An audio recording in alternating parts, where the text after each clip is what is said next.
Dear students, exercise 13.1 start कर दी हमने। Chapter हमारा लिमिट्स एंड डेरिवेटिव चल रहा है, तो इसका क्वेश्चन नंबर 8 करेंगे आज। लिमिट टॉपिक में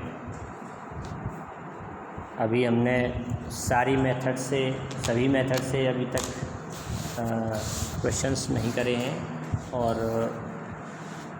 एनसीईआरटी में लिमिटेड प्रैक्टिस मटेरियल है, इसलिए आप किसी दूसरी रेफरेंस बुक से भी अपनी प्रैक्टिस करें। आरडी शर्मा या कोई भी आप बुक ले सकते हैं, जिससे आप और इस चैप्टर से रिलेटेड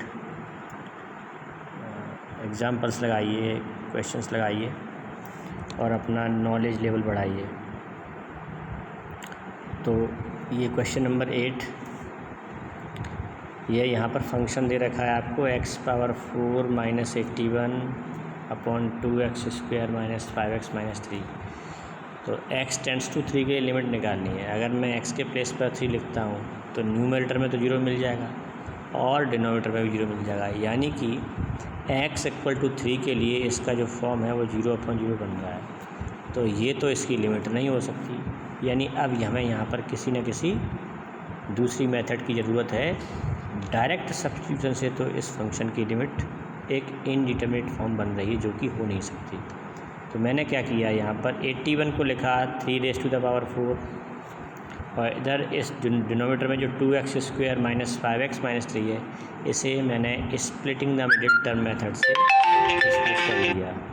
ठीक है, इसको स्प्लिट कर लिया मैंने, और ये स्प्लिट किया है। तो देखिए ये यहाँ पर ये मेथड आपको आती होगी, स्प्लिटिंग द मिडिल टर्म, ये आप पहले भी सीख चुके हो प्रीवियस क्लासेस में। और यहाँ पर मैंने यहाँ पर इसको x पावर 4 को x² होल स्क्वायर और 3² होल स्क्वायर में ऐसे स्प्लिट कर लिया, पावर 4 को स्प्लिट कर लिया 2 × 2 में। तो यहाँ पर क्या होगा कि ये a² - b² की आइडेंटिटी लग जाएगी, और ये आ जाएगा आपका x² - 3² एंड x² + 3²। डिनोमिनेटर में भी इस तरह का आ जाएगा। ठीक है, अब यहाँ पे अगेन एक आइडेंटिटी लग जाएगी a - b + b की। तो ये इस तरह से x - 3x + 3x और ये 3² बन जाएगा 9, तो x² + 9। इस तरह से ये फैक्टराइज्ड हो जाएगा, न्यूमरेटर भी और डिनोमिनेटर भी। x - 3 कैंसिल हो गया। तो जिस ब्रैकेट की वजह से 0/0 फॉर्म बन रहा था, वो ब्रैकेट कैंसिल आउट हो गया। अब आप जो एक्सप्रेशन बचा है फंक्शन का, जो पोर्शन बचा है, उसमें x के प्लेस पर 3 लिख के रिक्वायर्ड लिमिट निकाल सकते हैं। तो यहाँ पर 108/7 आ रही है लिमिट, तो ये इसकी रिक्वायर्ड लिमिट है। x के प्लेस पर 3 लिख देते हैं, वो ब्रैकेट कट गया, इसके बाद जो फंक्शन बचा। और जैसे हम x के प्लेस पर 3 लिखते हैं, ये जो सिंबल चल रहा था लिमिट x टेंड्स टू 3, ये फिर नहीं लिखते हैं ना।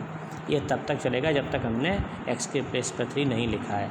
और जैसे हम x के प्लेस पर 3 लिखेंगे, है ना, तो फिर वो सिंबल नहीं लगाएंगे, सीधे वैल्यू लिख के और फाइनल जो लिमिट है वो निकाल लेंगे।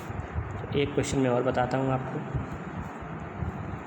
लिमिट का, फिर बाकी जितने क्वेश्चंस में आपको डाउट होगा आप मुझे बताना, मैं उनको एक्सप्लेन करूँगा। तो ये है question number 14, limit x tends to 0 sin ax/sin bx। Limit निकालनी है। तो यहाँ पर अगर मैं x के प्लेस पर 0 लिखता हूँ तो sin 0/cos 0 sin 0/sin 0 बनेगा, यानी 0/0 फॉर्म बन जाएगा। sin 0 की वैल्यू 0 होती है। तो यहाँ अब हमें कुछ और ट्रिक लगानी है, कोई और फार्मूला या कोई भी इस तरह का। तो मैंने क्या किया, न्यूमरेटर डिनोमिनेटर को x से डिवाइड कर दिया, न्यूमरेटर को भी x से डिवाइड कर दिया और डिनोमिनेटर को भी, है ना। तो ये sin ax/x आ गया। फिर मैंने क्या किया, इस x को a से मल्टीप्लाई किया, न्यूमरेटर में a से मल्टीप्लाई किया है, इसलिए डिनोमिनेटर में a से मल्टीप्लाई किया है, इसे न्यूमरेटर को भी करना पड़ेगा। सेम ऐसा ही मैंने यहाँ पर डिनोमिनेटर में ये जो यहाँ पर b लिख दिया, मतलब इसके मल्टीप्लाई में इस x को b से मल्टीप्लाई कर दिया। तो यहाँ पर भी मुझे b लिखना पड़ेगा, है ना, बैलेंस करने के लिए।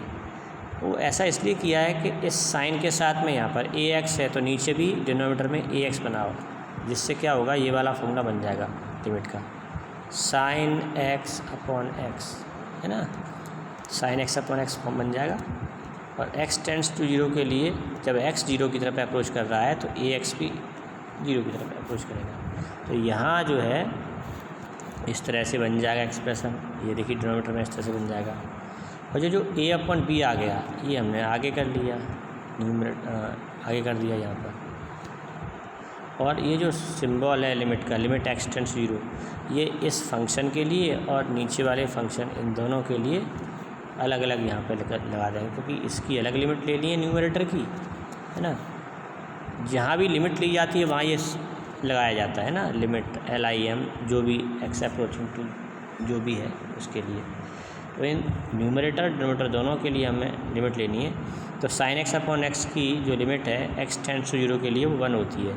अब x 0 की तरफ जा रहा है तो डेफिनेटली ax भी 0 की तरफ अप्रोच करेगा, इसलिए हम ये मानते हुए कि ax यहाँ पर x की तरफ बिहेव कर रहा है, तो ये एक स्टैंडर्ड लिमिट का फॉर्मूला बन गया, sine x upon x, x tends to 0 and its limit will be 1। तो यहाँ पर ऊपर न्यूमरेटर में बना जाएगा, है ना, और डिनोमिनेटर में भी बना जाएगा। तो दोनों न्यूमरेटर डिनोमिनेटर की जो लिमिट है वो 1 आ जाएगी। तो a अपॉन b इसकी फाइनल लिमिट होगी। तो इस तरह से ये करना है, स्टैंडर्ड रिजल्ट यूज़ करते हुए लिमिट कैलकुलेट करना है।